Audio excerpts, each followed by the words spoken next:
नमस्कार स्टूडेंट्स, मैं doctor Sudesh Chaudhary physical chemistry YouTube channel में आप सभी का स्वागत करती हूँ। हम लोग बीएससी थर्ड ईयर की फिजिकल केमिस्ट्री स्टडी कर रहे थे। इस फिजिकल केमिस्ट्री में हम लोग जो स्टडी कर रहे थे वो स्पेक्ट्रोस्कोपी था। स्पेक्ट्रोस्कोपी में हमारा जो टॉपिक चल रहा था वो इलेक्ट्रॉनिक स्पेक्ट्रोस्कोपी चल रहा था।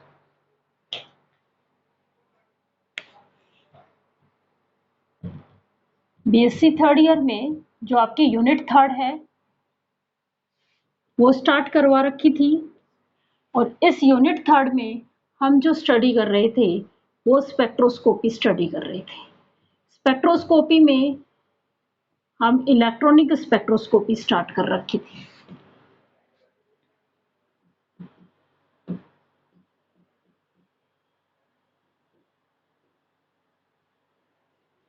इस चैनल को आप सब्सक्राइब कर लीजिए और ज़्यादा से ज़्यादा शेयर कीजिए ताकि ज़्यादा से ज़्यादा स्टूडेंट्स अपने साथ जुड़ सकें। यदि आपको इस कंटेंट में किसी भी टाइप का कोई भी डाउट हो तो आप जो है वो कमेंट बॉक्स में डालिए। मैं आप लोगों के डाउट को क्लियर करने की कोशिश करूंगी। चलो, हम लोग जो इलेक्ट्रॉनिक स्पेक्ट्रोस्कोपी जो है उसमें आज एक इम्पोर्टेंट टॉपिक करने वाले हैं, फ्रैंक-कोंड प्रिंसिपल। सबसे पहले मैं सिलेक्शन रूल बता रही हूँ। Selection rule for electronic transition.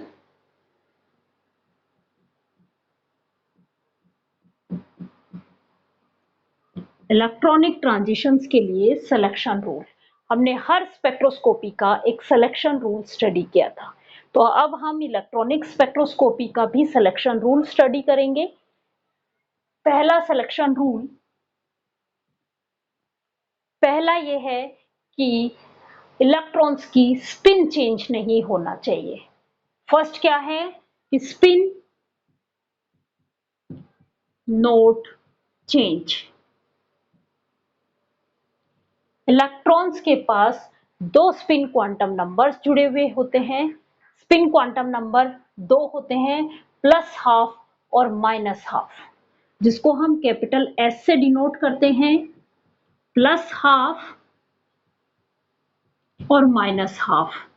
क्या कहता है ये सिलेक्शन रूल कि उनका स्पिन चेंज नहीं होना चाहिए। मीन्स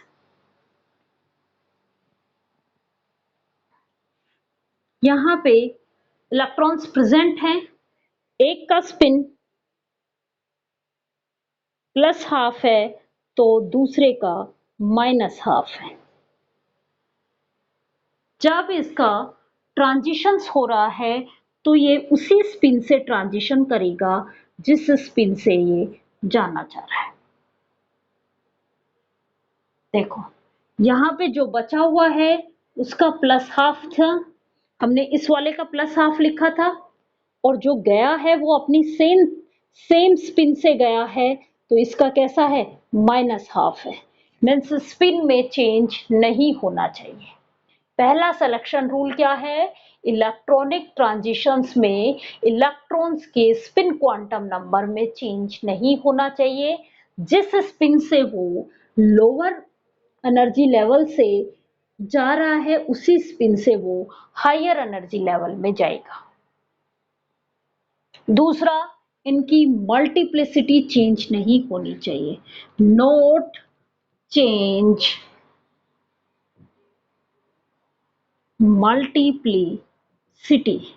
मल्टीप्लिसिटी का फॉर्मूला होता है 2s+1। 2s+1। अब देखो, जब ऐसे ही चेंज नहीं हो रहा है तो मल्टीप्लिसिटी कहां से चेंज होगी। जब ऐसे ही चेंज नहीं हो रहा मीन्स ये दोनों है तो एक ही, लेकिन इसको दो फॉर्म में चेंज कर दिया। मल्टीप्लिसिटी का फॉर्मूला होता है 2s+1।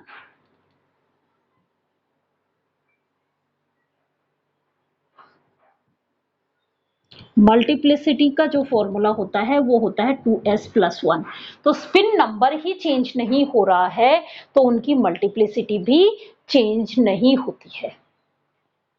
तीसरा सिलेक्शन रूल, कि इनकी सिमेट्री भी चेंज नहीं होनी चाहिए। नोट चेंज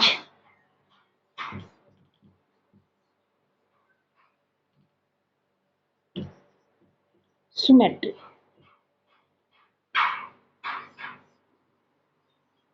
जिस सिमेट्री से जा रहे हैं उसी सिमेट्री में जाएंगे। मीन्स जीरेड वाले जीरेड में जाएंगे और नॉन जीरेड वाले नॉन जीरेड में जाएंगे। आपको फिजिकल में सिर्फ इतना सा ध्यान रखना है कि सिलेक्शन रूल 3 पॉइंट है इसके। पहला है कि इसका स्पिन चेंज नहीं होना चाहिए, दूसरा इनकी मल्टीप्लिसिटी चेंज नहीं होनी चाहिए, और तीसरा जो है इनकी सिमेट्रिक चेंज नहीं होनी चाहिए।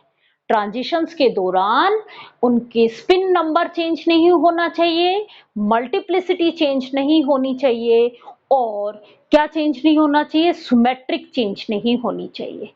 ये तीनों सिलेक्शन रूल किसके लिए हैं? इलेक्ट्रॉनिक ट्रांजिशंस के लिए, या कहें इलेक्ट्रॉनिक स्पेक्ट्रोस्कोपी के लिए। अब हम पढ़ेंगे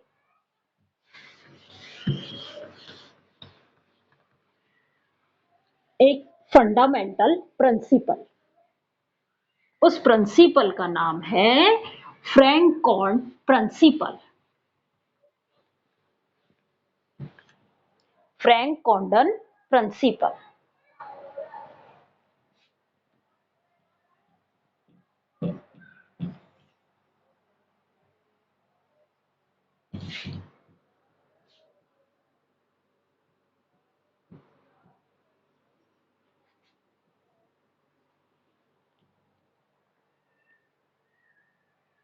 ये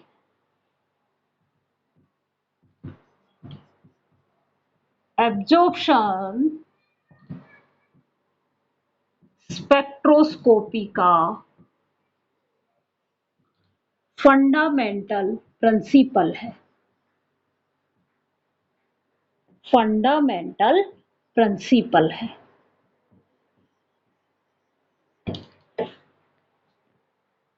ये एब्जॉर्प्शन स्पेक्ट्रोस्कोपी का एक फंडामेंटल प्रिंसिपल है।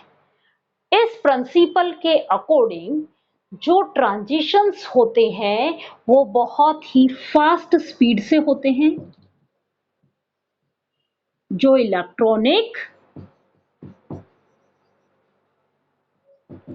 ट्रांजिशंस हो रहे हैं वो बहुत ही फास्ट स्पीड से होते हैं।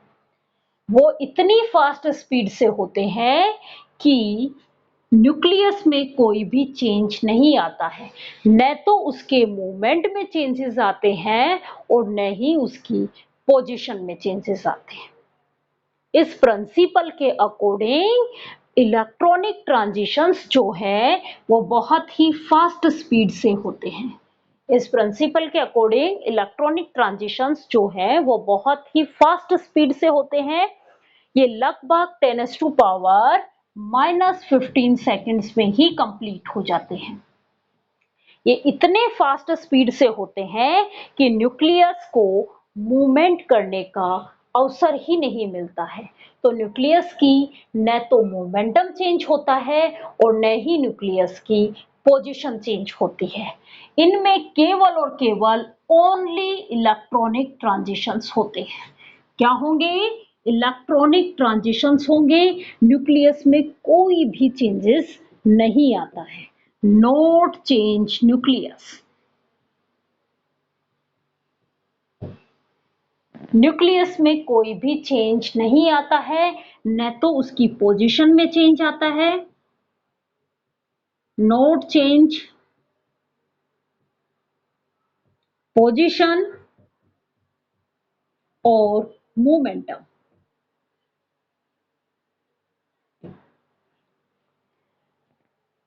इसके अकॉर्डिंग ये जो प्रिंसिपल था ये वाइब्रेशनल ट्रांजिशंस की इंटेंसिटी को फाइंड आउट करने का था।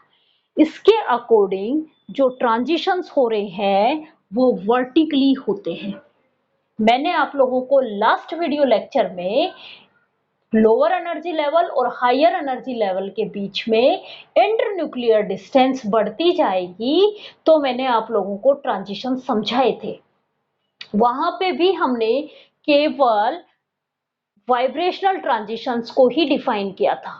इलेक्ट्रॉनिक ट्रांजिशंस तो हो रहे थे, याद करो आपको कुछ इस तरीके से स्पेक्ट्रा मैंने वहां डिफाइन किए थे।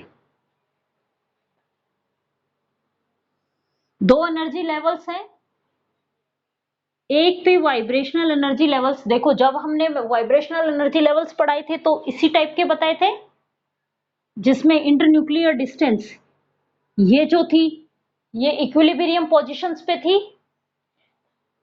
यदि मैं दोनों ये कहूं कि लोअर और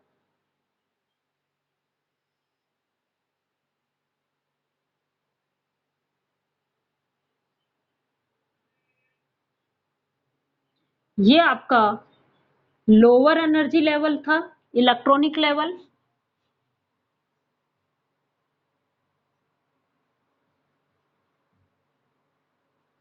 इलेक्ट्रॉनिक एनर्जी लेवल,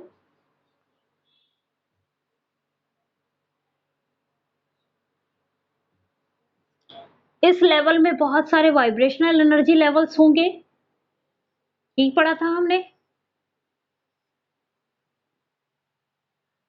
ये हायर एनर्जी लेवल है,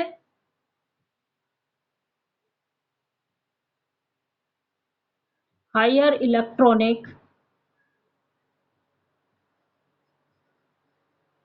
एनर्जी लेवल है, यही था। इसमें भी बहुत सारे वाइब्रेशनल एनर्जी लेवल्स होंगे।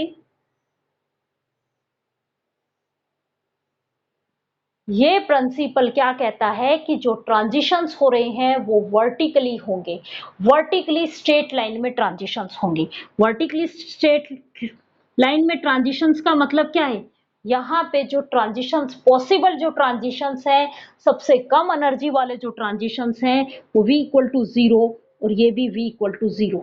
मीन्स वाइब्रेशनल एनर्जी लेवल्स की बात करें तो डेल v की वैल्यू क्या आ रही है यहाँ पे 0, या कहें कि ट्रांजिशंस जो हो रहे हैं वो 0 0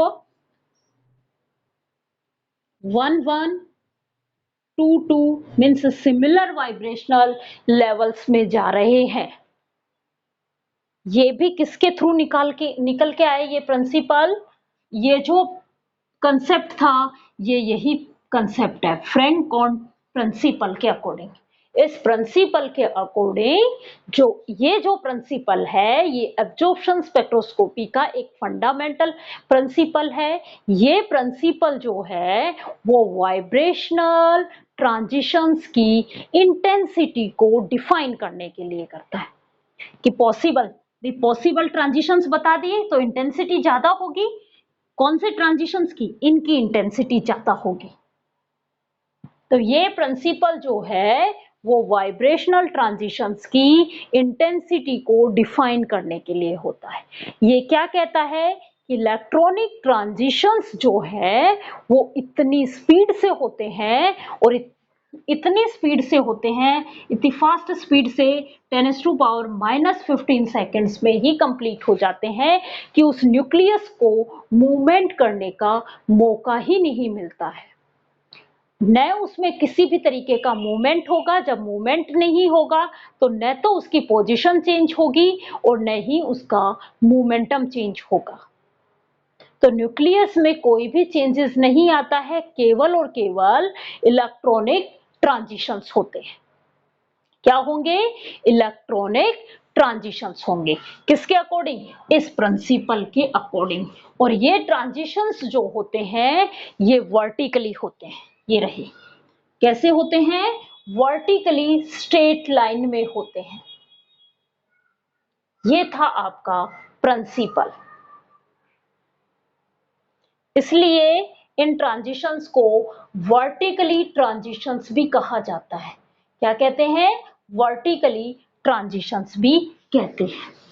अब हम पढ़ेंगे इनकी टाइप्स ऑफ ट्रांजिशंस, किसमें, यूवी विजिबल स्पेक्ट्रोस्कोपी में कौन कौन से टाइप के ट्रांजिशंस होते हैं। आप लोग एमओटी पढ़ते हो, वहां पे आपको सिग्मा बॉन्ड, पाई बॉन्ड और नॉन बॉन्डिंग टाइप के बॉन्ड्स में, नॉन बॉन्डिंग इलेक्ट्रॉन्स 3 टाइप के प्रेजेंट होते हैं।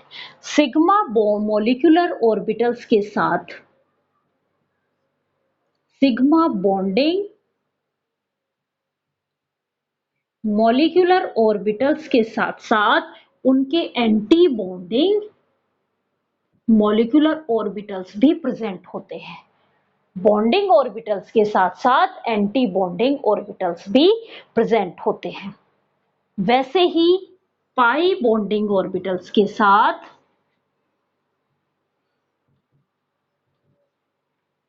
पाई एंटी बॉन्डिंग ऑर्बिटल्स प्रेजेंट होते हैं और नॉन बॉन्डिंग का कोई भी एंटी बॉन्डिंग नहीं होता है। ये कहीं पे भी बॉन्डिंग में पार्टिसिपेट नहीं करते हैं। उन इलेक्ट्रॉन्स को नॉन बॉन्डिंग मॉलिक्यूलर ऑर्बिटल्स में रखा जाता है। एन का मतलब नॉन बॉन्डिंग ही है, नॉन बॉन्डिंग मॉलिक्यूलर ऑर्बिटल्स, ये किसी भी बॉन्ड को बनाने में पार्टिसिपेट नहीं कर रहे हैं।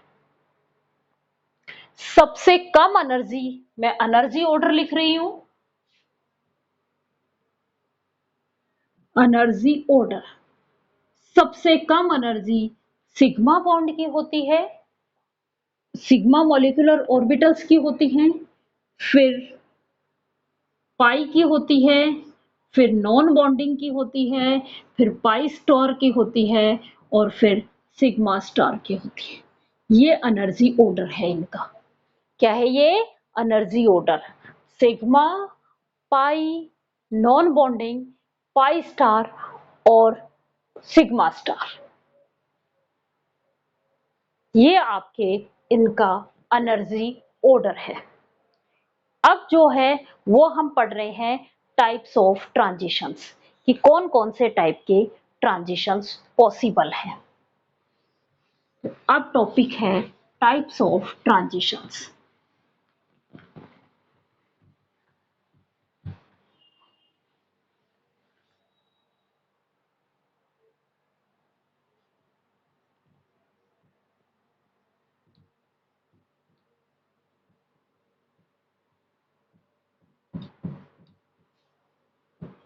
in UV visible region, UV visible spectroscopy.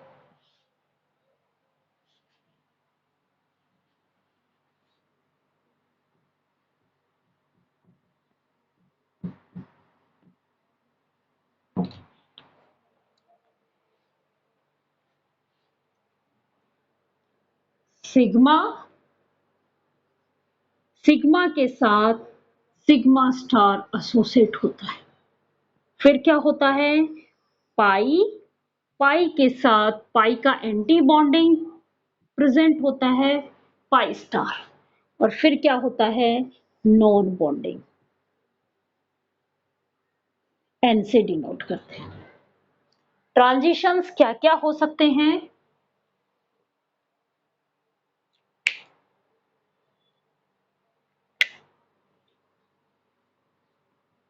ये एंटी बॉन्डिंग होते हैं, मॉलिक्यूलर ऑर्बिटल्स होते हैं, ये बॉन्डिंग मॉलिक्यूलर ऑर्बिटल होते हैं,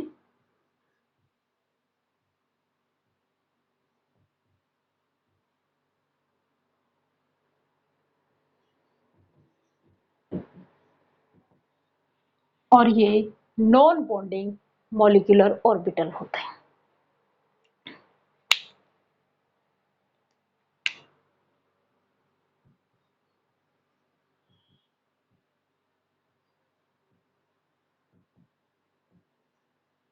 अब देखो इसमें ट्रांजिशंस क्या क्या हो सकते हैं।